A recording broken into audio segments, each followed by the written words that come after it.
Hola a todos, bienvenidos a Historia a Toda Hora. En esta oportunidad vamos a revisar un hecho que marcó un antes y un después en la historia universal. Hablamos de la Revolución Rusa de 1917. I can't help myself, Napoleon. I like to see you suffer.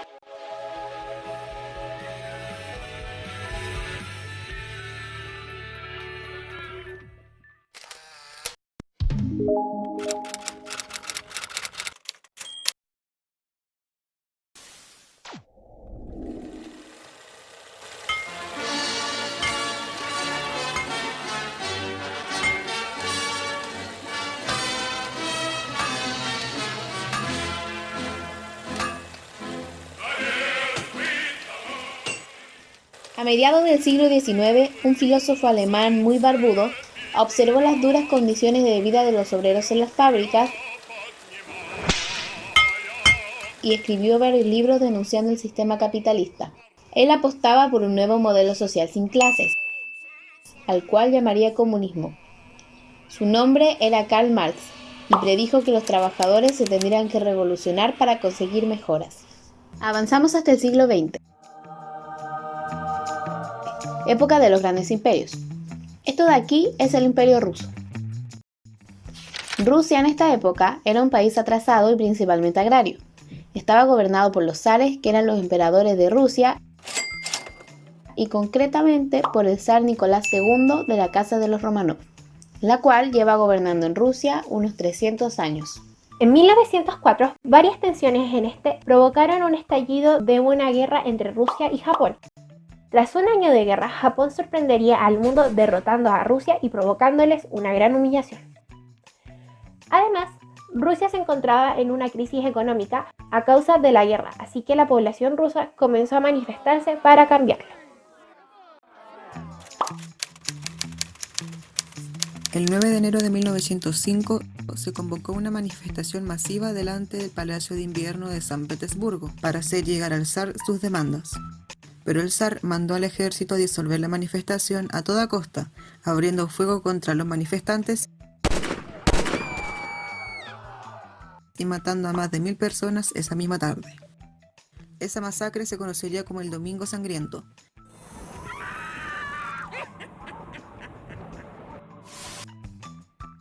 Las protestas siguieron unos cuantos meses, durante las cuales surgieron los soviets, asambleas populares de obreros y campesinos que tendrían un papel muy importante en el porvenir.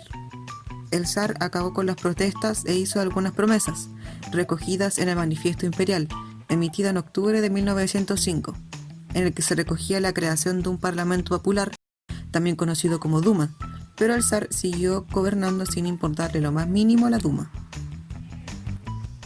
Hecho que enfureció a la oposición al zarismo, compuesta por campesinos liderados por Kerensky, por un sector intelectual ruso llamado la inteligencia y por los obreros revolucionarios de ideología marxista, quienes estaban dirigidos por mencheviques, moderados, y bolcheviques, radicales prescindidos por Lenin, Trotsky y Stalin. Este episodio se conocería como la Revolución de 1905. Y tras este suceso, el Imperio Ruso se mantuvo en paz por casi 10 años, hasta que en julio de 1914, Austria-Hungría le declara la guerra a Serbia, la cual estaba protegida por Rusia. El conflicto evolucionó de una guerra entre potencias europeas hasta la famosa Primera Guerra Mundial. Con la guerra vino el hambre, y con el hambre llegó la miseria y el descontento. Además, Rusia estaba perdiendo en los frentes europeos, y la moral del ejército estaba por los suelos, haciendo que muchos murieran o escaparan del frente. Desde el inicio de la guerra, la población rusa se opuso a ella, y en 1916 la agitación llegaba a extremos en que la población de la oposición al zar exigían abiertamente el fin de la guerra, pero al zar no le importaba. En febrero de 1917 vendría cargado de huelgas y manifestaciones. Una de estas se convertiría en una gran huelga general, la que enfurecería al zar. Nicolás II mandó al ejército a disparar a los huelguistas, pero el ejército se negó a hacer tal cosa, y dieron ánimos a la huelga. Finalmente, el 2 de marzo, tras haber perdido el apoyo de su pueblo y de su propio ejército, el zar abdicó y se marchó a su casa en el campo, y descubrió que su mujer se acostaba con un viejo llamado Rasputín. El zar fue sustituido por un nuevo gobierno provisional y la Revolución de Febrero había triunfado.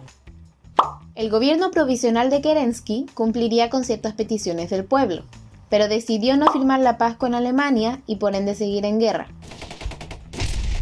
Esto provocó un fuerte rechazo por la población y el gobierno provisional quedó sin apoyo. Los líderes de los bolcheviques se pondrían rápidamente a planear un golpe para acabar con el gobierno provisional y de paso hacerse con el poder. La noche del 24 de octubre, los bolcheviques, junto a la Guardia Roja, tomarían al Palacio de Invierno y otros puntos estratégicos, tomando a su vez todo el control de Rusia, convirtiéndose así en un rápido golpe de Estado. Este evento se conocería como la Revolución de Octubre. El plan había sido un éxito y Lenin, ahora en el poder, se puso a arreglar los problemas de Rusia. Comenzó firmando la paz con Alemania en el Tratado de Brest-Litovsk, a cambio de que Rusia perdiese algunos territorios. Expropió y repartió las tierras entre el campesinado, tomó el control de la banca y anuló las deudas de Rusia.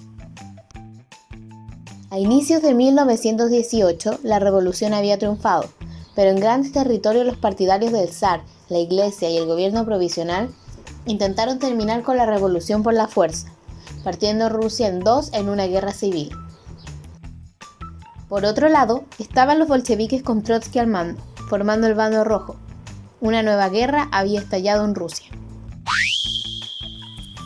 A causa de la guerra, el zar fue enviado a Moscú para que Trotsky lo juzgara públicamente, pero Lenin mandó a ejecutarlo, y el zar sería asesinado junto a su familia en el sótano de una casa el 17 de julio de 1918.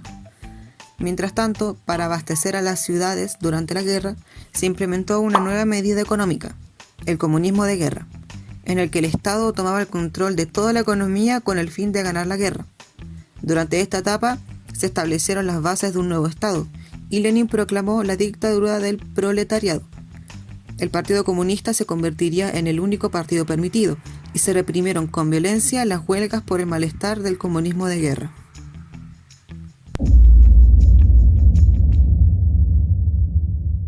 Tras 3 años de guerra, el bando rojo proclamó la victoria.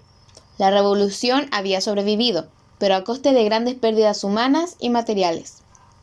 Ese mismo año se estableció el NEP, una nueva política económica que provocó un gran crecimiento industrial y económico en el país. Ya por fin, en 1922, de una vez por todas se proclamó la Unión de Repúblicas Socialistas Soviéticas, también conocida como la URSS. Un Estado federado de repúblicas plurinacional y multiétnico, casi tan grande como la Rusia zarista. Y bueno, eso es todo por hoy.